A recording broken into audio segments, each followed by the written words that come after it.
We are live. How exciting, Carol. I'm just so delighted because this is your book launch day, and we've had a lot going on to get this day ready, and really delighted to be able to have this conversation with you. We were on the other day with the TV show that we do, but I really wanted to just have this conversation about what this experience has been like for you, and a little bit about your background. So let's start with your background as to, I got to bring up your, while we're talking, I'll bring up the little banner so people know what your book's about. It's called the Ask Framework. And let's talk about your background and how this book came to be. So my background, as I got to support my husband through the Air Force, we moved often, and I had quite a variety of work, and all of them now fall underneath the umbrella of HR, to include facilitation, conflict negotiation, training and development, hiring, onboarding.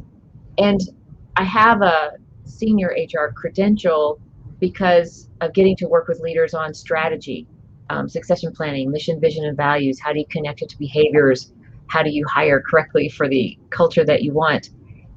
One of the interesting things about my past history is in the training and development realm, people still were asking how to communicate better on onboarding, performance reviews. And so one of the most interesting things I got to research when I finally got to fulfill a lifelong dream of going to graduate school was to really step into where are the hardest parts of communication at work. And feedback fell into the top 5, always, consistently. So between feedback and performance reviews, people are struggling with how to step into those conversations. And so my background really played a part in kind of recognizing that there wasn't a lot of information out there like this.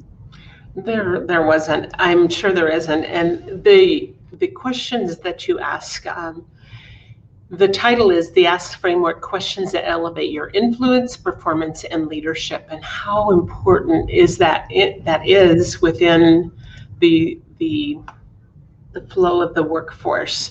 And we hear about people with getting performance reviews and being devastated and walking away feeling like, man, I'm not worth much, because it just really sometimes can really hurt what happens through that whole process. So in your experience, because you had an experience that was kind of pretty much, kind of left you going like, oh, how did that develop you into what you're doing today? I think anytime we get frustrated, we're looking for answers. And like a lot of people, I had always had really good performance reviews. Like, you're doing great, I'm a hard worker.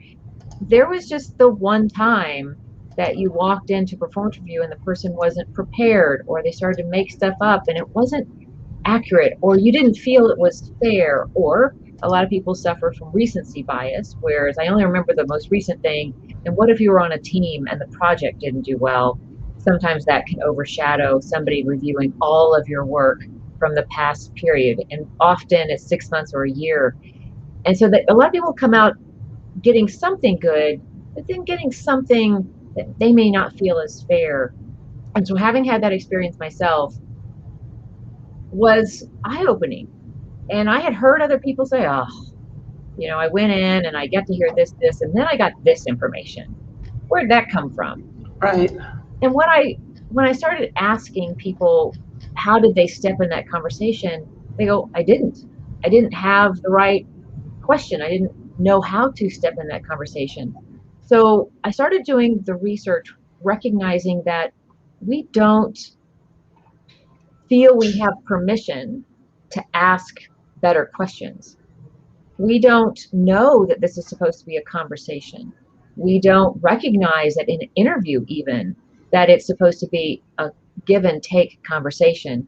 And so when I really started to dig into it, I started recognizing where we got off on that foot of not knowing that we could ask questions. And that comes from being conditioned at school. So we know how to ask the question, instead of getting a better grade, how do I improve?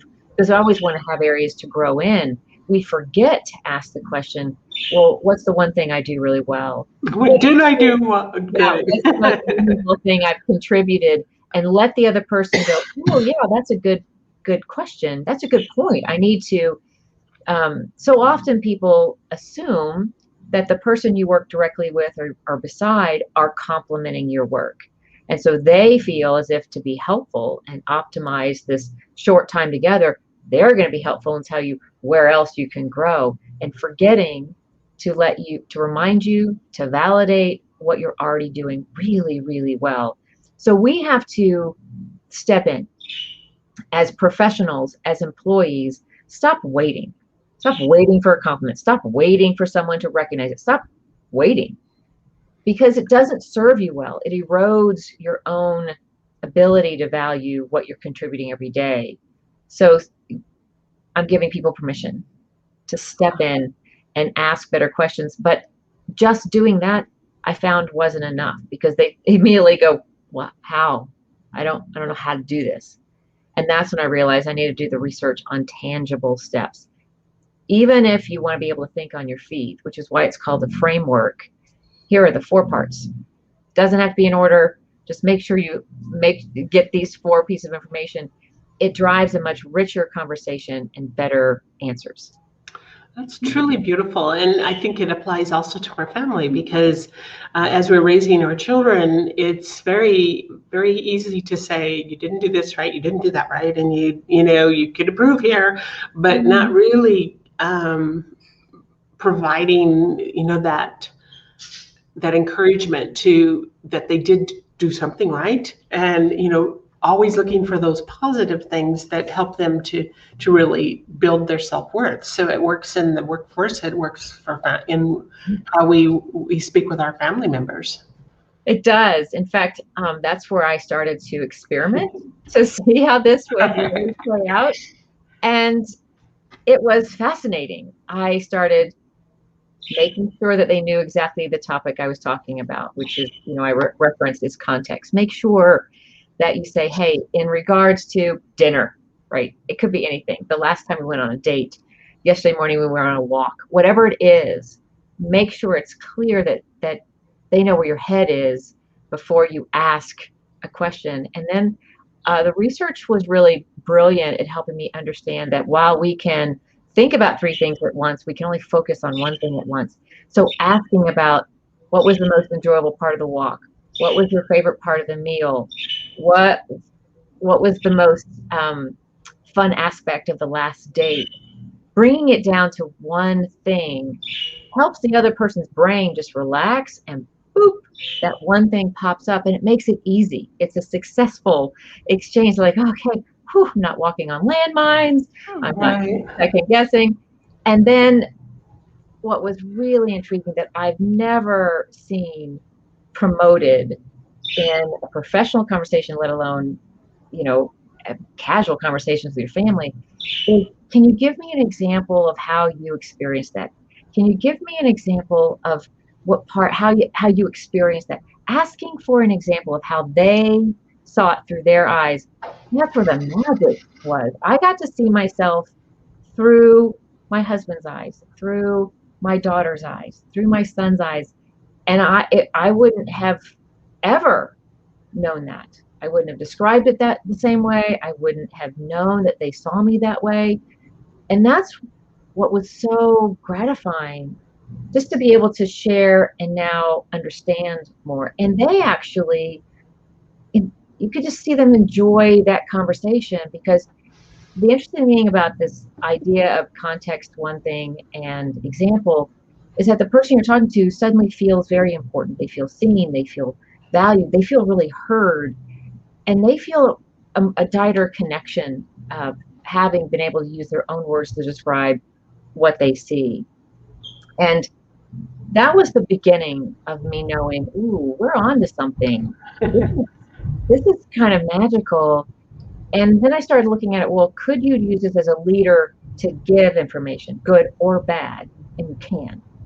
This became this brilliant conversation that invited the other person in. You as an employee or leader could go ask for positive information instead of, hey, where can I improve? It Mm-hmm. drove a deeper focus on that conversation, and people walked away going, that was a really cool conversation. That was really meaningful for both people. And I think when people get gun shy at asking questions because they assume they know how it's going to be received, and when I was able to open people's minds to the person you're talking to actually likes it, they're like, oh, Well, I think it would change the whole effect of the entire conversation. And for those that are in positions where they have to give performance reviews, that's a part of their job requirement.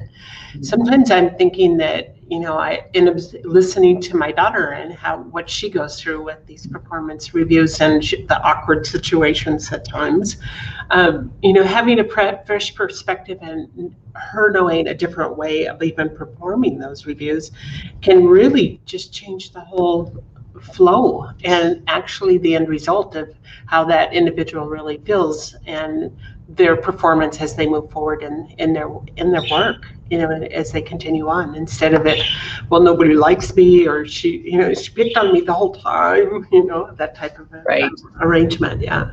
I think in the performance review, the thing that is so fakey is the fact that both people want to feel heard and respected. The leader wants to be able to lead and give good information. The person receiving information wants to understand how to really put it to use. And that's where I understood that to keep a conversation going, there was that fourth element.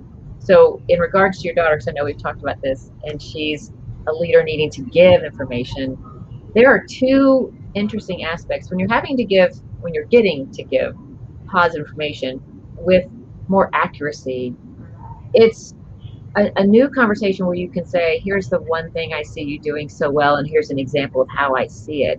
And the other person receiving it goes, oh, now I know what you're looking for.